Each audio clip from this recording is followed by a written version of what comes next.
Tara mga kalola, samahan niyo ako tayo ay bibisi-bisihan. Sisimulan natin ang ating pagbibisi-bisihan dito sa bahaging ito ng ating tahanan. Pero bago ang lahat mga kalola, gusto ko munang i-shoutout ang aking mga star senders na sina Min Baby Pores, si Ma'am Arlene Mulat Lumusbong, ganon din po kay Sir Lawrence Kailao. Thank you so much po sa patuloy ninyong pagbibigay sa akin ng star. Mabuhay po kayo! At kung sakaling dumaan ang video ito sa inyong mga wall, panoorin nyo mga kalola, tapusin ninyo, mag-iwan kayo ng comment, ganun daw po ang proper engagement para mapansin tayo ni algorithm.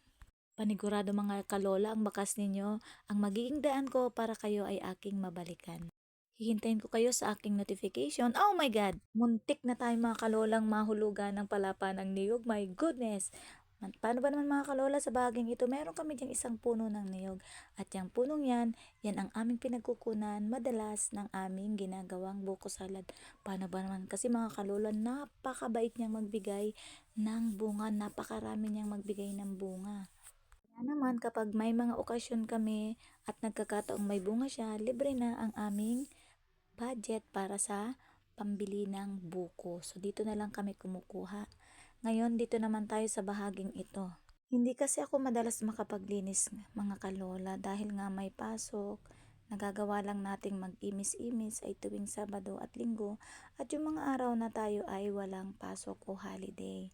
Kaya naman kung mapapansin ninyo talaga namang napakaraming mga basura. Although nagwawalis dito yung aking nanay pero hindi niya nagagawang walisan itong mga sulok-sulok na ito kasi nga ni baka na lang siya ay madapa ay mas problema pa. Kaya sabi ko sa kanya ang kanya na lang gawin ay pagtutupi ng kanyang mga damit kung talagang naiinip at yung pagwawalis dito sa loob ng bahay. Pero talagang sadya yata ang mga matatanda nun ay ayaw mawala ng trabaho, nagwawalis-walis pa rin siya dun sa bahagi na harapan namin, sa pinakaharapan.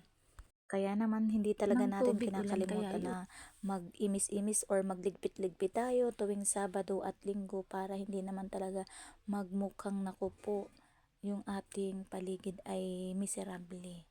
Yan, katulad yan. Itong bahagi kasing ito mga kalola, may simento siya. O ayan na, i-flex na natin. Yan yung ating natapos ngayong araw.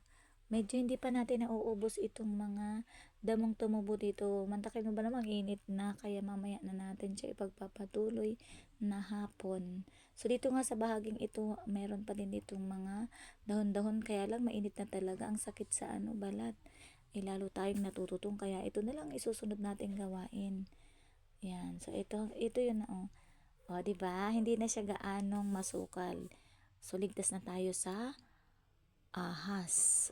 Kasi nakakatakot ang panahon ngayon kapag talaga masukal yung mga ahas. Naku, nagkakaroon sila ng kumbaga ay idea na magsuksok.